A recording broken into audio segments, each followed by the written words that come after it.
Hi guys, good morning. This is Dan. Welcome to Engelgeist. For those of you that are new, welcome. For those of you that are returning, welcome back. For those of you that support me over on Patreon, thank you so very much for your support. If you're interested in supporting the daily forecast, you can go over to patreon.com and look up Engelgeist. Set up an account and purchase a monthly subscription if you'd like. There's different levels over there and specific readings only available over there. This is your daily forecast. It is set for, it's intended for August 18th for my regular viewers, Tuesday, August 18th. It's not only set for that date though, guys. It's a message for the highest good of the greater collective. Therefore, it is a timeless message. If you're seeing this on a date that is not August 18th, that's okay. It doesn't necessarily mean that there's not some valid information in here for you.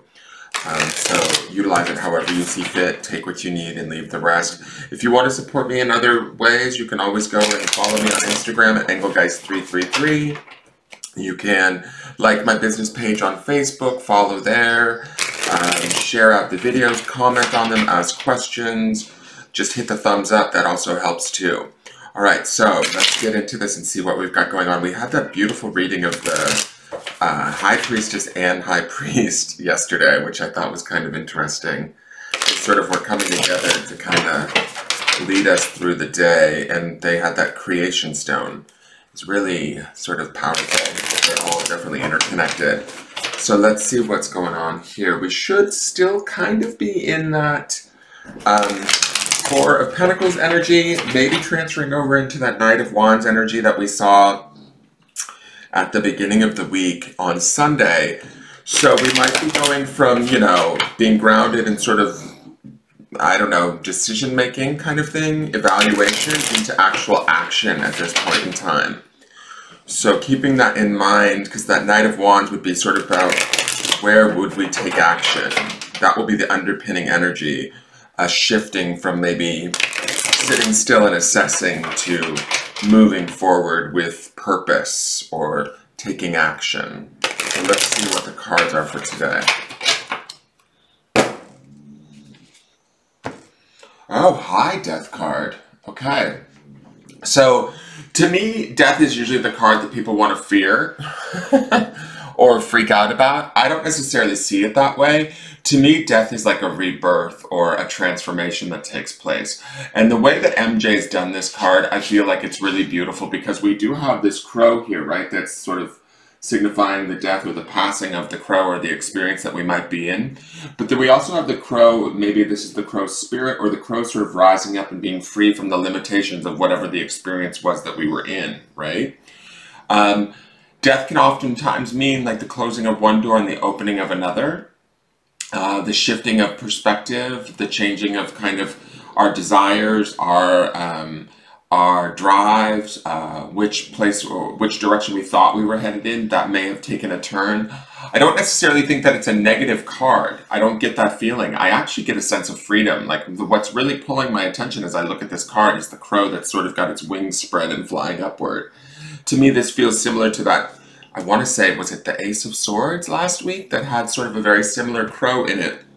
But I feel like the importance of this is that there is an opportunity here to kind of reflect upon sort of what we've been through, what we've dealt with, what we've experienced, positively or negatively, right? And kind of learn from those things. Take the sort of learning, the experience, the knowledge from whatever those experiences were, and maybe move forward, right? I feel like this is not an ending, it's more of a beginning, if that makes any sense. And it's about sort of taking where we've been, letting go of what doesn't work for us or what doesn't, you know, okay, so all right, I'm going to go back to the underpinning energy with that Four of Pentacles energy. Remember when I said that it was about sort of sitting still and kind of assessing things, maybe taking an inventory, looking at things and making sure that it's not too much set in fear? I feel like this is the transition between, this is the transitory card between that Four of Pentacles energy and that Knight of Wands. Meaning we're ready to sort of move forward, but we may have to let go of some aspect, some sort of thought, some sort of plan that we didn't necessarily think we thought was maybe going to be the way that it was going to play out. So the death card to me speaks to the death of the Four of Pentacles, right? The release of that. The understanding of, maybe sometimes we hold on to things a little bit too tightly out of need or fear. And this is an opportunity to kind of let that go and start to move into that Knight of Wands energy, which is more directed, more action-oriented, more kind of trusting of spirit and moving forward. And so when I see this card, it's about where can we sort of move beyond whatever we've seen as a limitation or wherever we've held ourselves in a place that we maybe no longer want to be. We also have to acknowledge that we may no longer want to be there.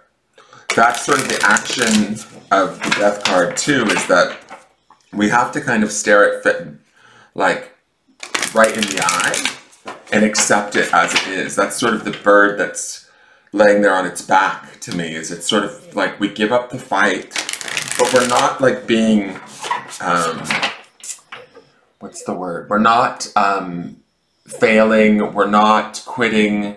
We are kind of just, how do I want to say this? Like lining up with all that is. Death is sort of inevitable. Death is something that, everything has a cycle and has to come to a certain place of passing, right? And I mean that, like, I'm not talking just about people. I'm talking about situations, jobs, everything. Nothing stays the same forever. Everything goes through like cycles and changes and learning and all of that sort of stuff. So once it changes from one thing to another, right, it's thus gone through sort of this cycle of death. So death is not something to be feared. It's actually something that kind of empowers us. And that's sort of what I feel about this bird that's rising up from this, the resting bird here, is to me, it's like, where do we let go? Where do we release? All right, let's see what the next card is. And kind of rise up, even if we're fearful. We don't let that fear sort of drive us. Okay, so we have the Oracle. This is wait for important information. We've seen her before. She's similar to that High Priestess energy that we saw yesterday. Something is coming to an end for some of us. And I think that patience is going to be key. This resting bird is giving me also sort of that Four of Swords energy, right? Where it's kind of time to go inward and take time to rest, reflect. Today would be a day that I would say allow ourselves to be more observant, allow sort of maybe the situations, people, places in our lives to sort of teach us something.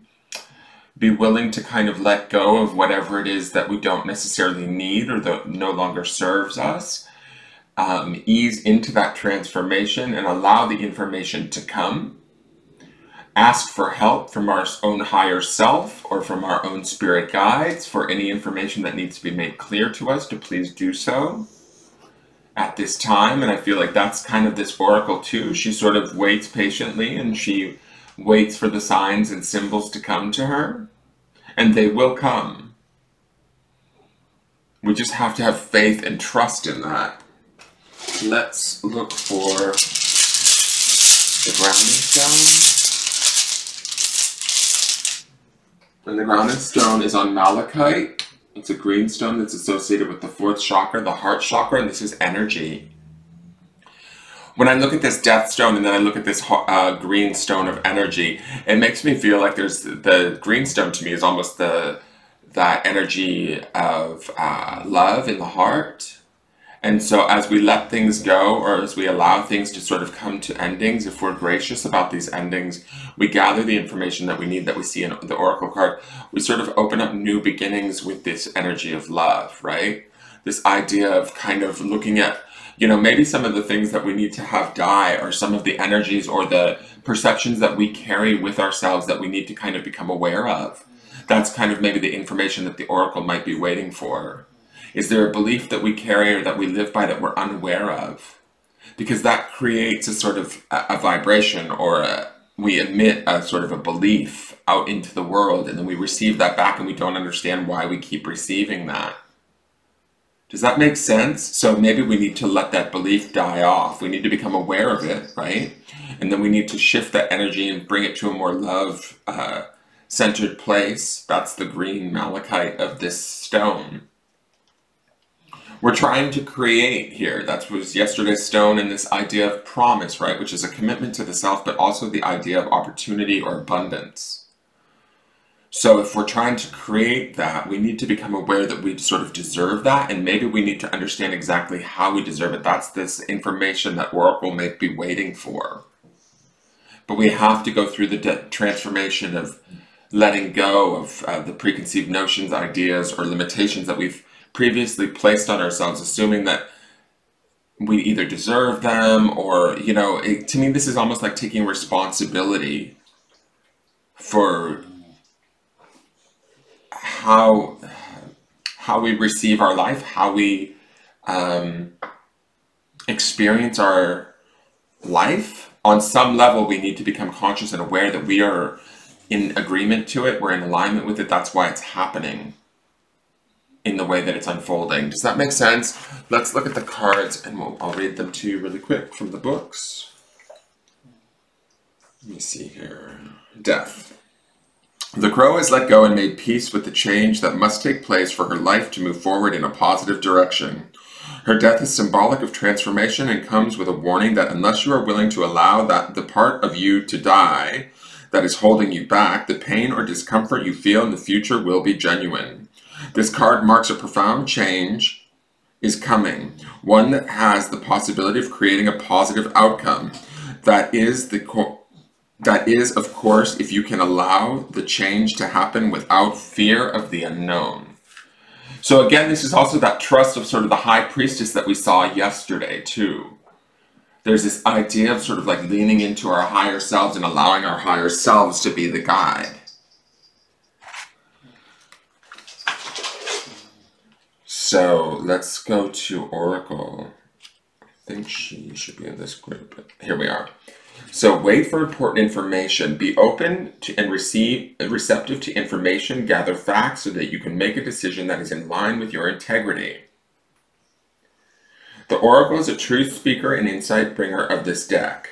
The ancestor who will be your best outspoken girlfriend. Someone who will tell you exactly what you need to hear to move forward. In this deck, she is reminiscent of the Oracle of Delphi, a psychic priestess of ancient Greece who was able to receive information and make predictions. She holds a bowl that is sacred, that has sacred smoke rising out of it, bringing the message to look beyond all you can see and gather information in order to make an accurate evaluation of your current situation. Angels, ancestors, and the universe are speaking to you at this time, so look and listen for important conversations, signs, and messages that will point you in the right direction. You are being guided to wait for more information before making any fast moves because at the moment you are letting your wants get in the way of your needs. There is an opportunity for you to see everything clearly at this time, but you will only be able to do so if you are willing to truly open your eyes. If you have been waiting for further information about a choice you have to make or an action you have to take, don't take matters into your own hands, but let what needs to be revealed be revealed. Then you'll know what to do next. Angels are supporting you. Trust them. So to me, this speaks also to this idea of like sort of this inevitability of death. Also, it's that kind of easing in and being patient and allowing this transformation to take place, honoring it. You know, not being afraid of it. Facing it with like sort of the boldness and strength of the heart, right? That's this energy stone that we're to ground in. There's this opportunity here to sort of be transformed. And something better is coming. We just need to believe that that's the case and that we can get ourselves there, that we can sort of, you know, stay grounded in this energy of the fourth chakra of the heart and what makes us feel good, what we love. And also, I would say with Oracle too, there's that idea of, you know, signs and symbols are all around us. We have to open ourselves up to being available to them, to being open to them, to being desirous of seeing them and experiencing them. They will come. Invite them in. And then know that your higher self is at work sort of creating this for you. Does that make sense?